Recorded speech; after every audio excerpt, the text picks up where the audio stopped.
RQ8, Truck 6, Truck 3, Battalion 3, and the on-call inspector. 2303 West 46th Street, number 208. On this episode of Sioux Falls Fire, we have a training exercise out by the city landfill. We also are going to learn a little bit more about firefighters and how they deal with cold weather. We're also going to learn about this engine out here at Station 6. All right, we're out here today. We had an opportunity that comes up only once in a great while for us to actually do a controlled burn on a structure and use it for training. We don't usually get to do these because typically when we do training, get a structure for training, we're within city limits. So this time we're outside city limits, so we're out by the landfill on city property, so taking advantage of this opportunity. And I'm here with firefighter Chris Lohan. And Chris, talk to me a little bit about what all went on here today with this control burn. What did you guys learn with it? So today we were learning flow paths. We were learning about transitional attacks, using different equipment, how it affects the fire. If you open a window or you open a door, how it affects how the fire grows and everything else. Also learning just different types of smoke coming out. Basement fires, looking for things on the outside of the structure as you're rolling up on a structure to see what's going on and what to look for. What kind of things would you look for in that respect? So a basement fire, you're not going to see a whole lot of smoke because it's bottled up in the basement. So you're looking for light wispy smoke, and then if you don't find anything on the main floor on Division 1, then you're looking down the basement to see if you see any fire or smoke. And any kind of, along sill plates, anything like that, you might see a little bit of smoke coming out, just to give you a little clue that it's in the basement, right? That's correct, yep. Okay, so we started off in the basement, lit that up, worked through that, got to see how the heat rises up through the stairwell area. We did all of this on the exterior of the building. It was, we didn't do any interior attack, any interior firefighting whatsoever. It was all outside, exterior. And from there we went to an upstairs bedroom fire. What'd you see on that? So the bedroom fire, we closed the door on another bedroom and we were watching through the window to see if there was any extension into that room. It was amazing to see how when the door is closed, you don't have any extension into there as long as the fire is very limited to that other bedroom. So it was a good thing, good way to see how, fire prevention has been talking lately about close the bedroom door when you go to bed to make sure, it's one of those extra barriers for fire to come into a bedroom if it's during the night or something. So this really showed that, right? Yeah, it was a good training thing for us.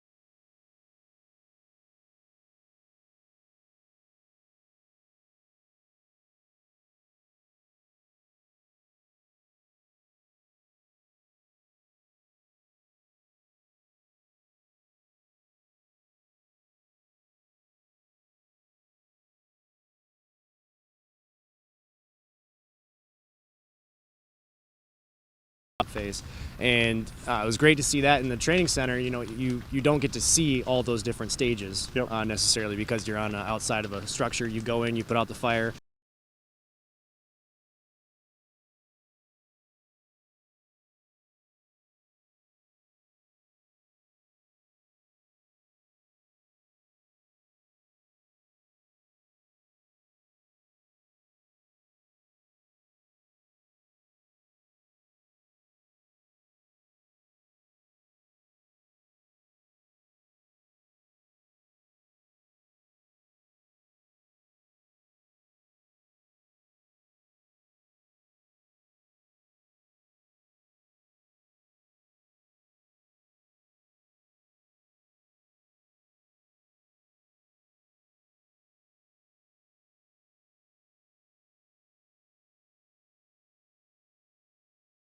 Through all of its stages, and there is so much learning that can go in with watching that continual development without putting the fire out. And just by the location of where this was at, it was conducive for us to be able to burn and out of the city limits.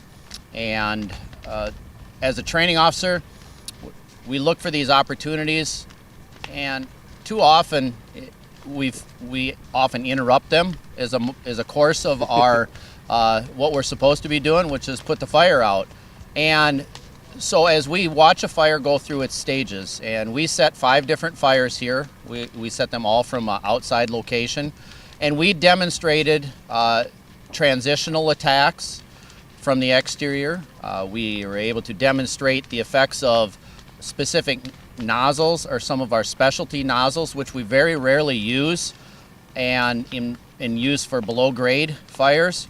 And at the same time, most of our learning for flow paths and door control comes through videos and maybe post-incident analysis. Yeah, so some of the younger firefighters, the newer firefighters, this is some of their really best experience with this type of fire training, because if you haven't been on a volunteer department, or they're just full-time with us, they don't get to do a controlled burn like this, do they? No, we don't have the opportunity to do control burns. And the nice thing about these environments is that you can experiment with techniques from a safe location, and at the end of the day, if it doesn't work, then you learn that it doesn't work. If it does work, it helps add to your ability to select the right tactic should you ever encounter the same situation. All right, well, thank you very much, Todd. Yep. Appreciate your taking these firefighters and teaching them a lot of good information. Thank you. Yeah, you're welcome. So right now we're in the dead of winter here. It's cold, it's windy, blowing, and everything in the Midwest, and it's a difficult time of year for firefighters to deal with. And so I'm here with firefighter Mitch Evertsey, and I'm going to kind of talk to him a little bit about some of the things that firefighters have to think about and do, and various things like that in the dead of winter. So welcome, Mitch.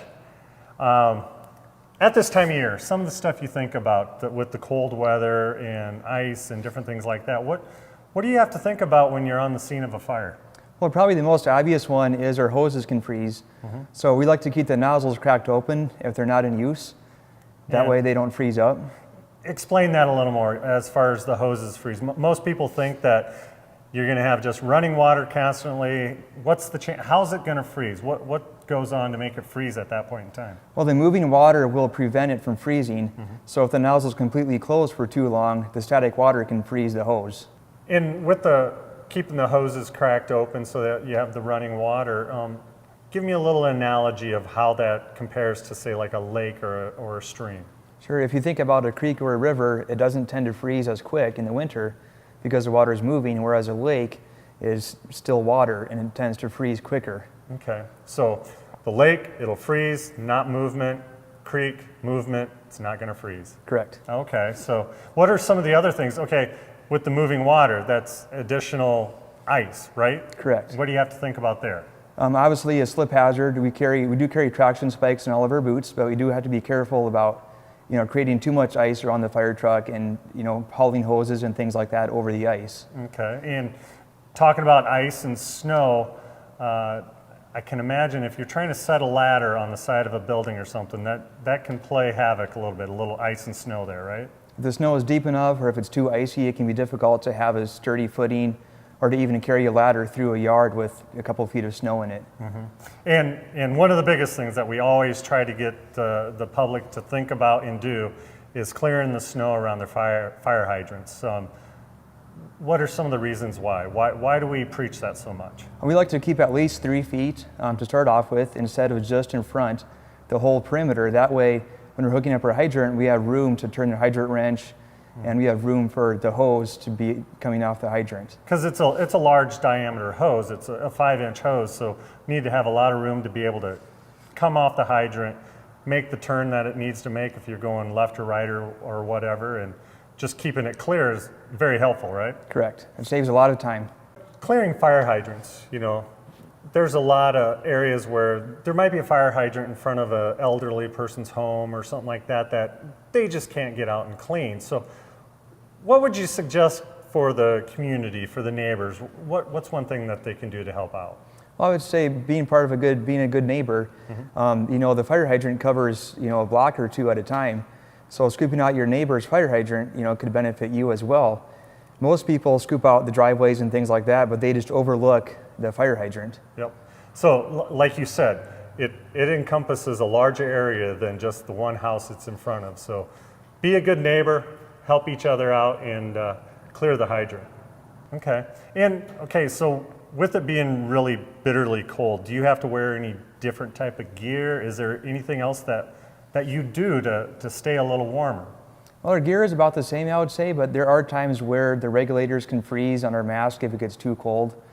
Okay, and explain that a little more with your mask. What are you talking about? Well, the vapor that comes off of our breath gets trapped inside the mask, and then that can freeze up and cause it to stick. Okay, and then your mask stops.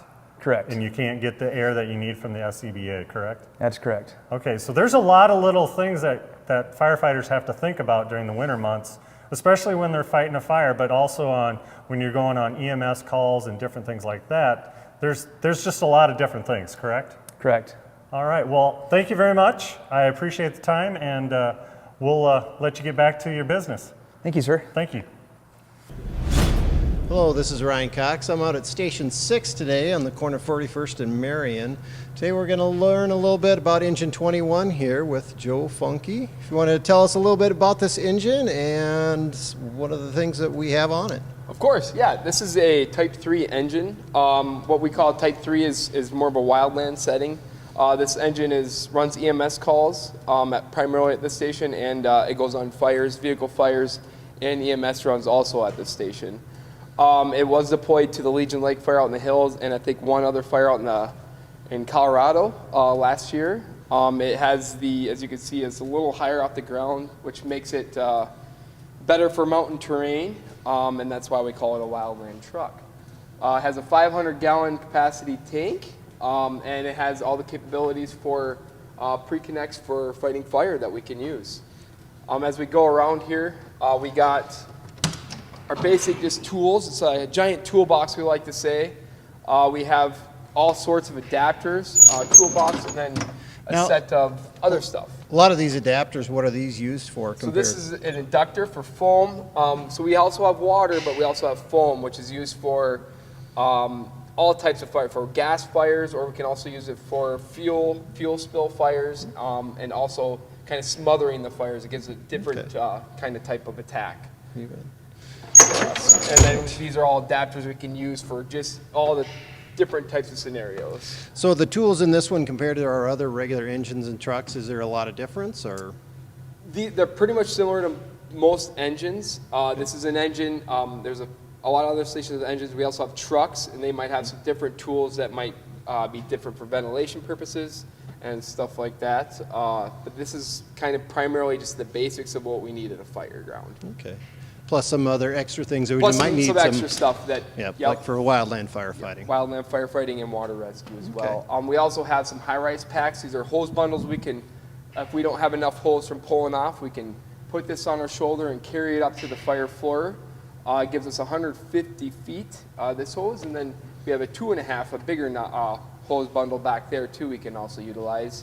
Some more nozzles we can hook up to and utilize, and then we also have tool bag and drills and a couple other things that air for foaming. We have some nozzles for the foam, so that kind of aerates the foam to get it more viscous.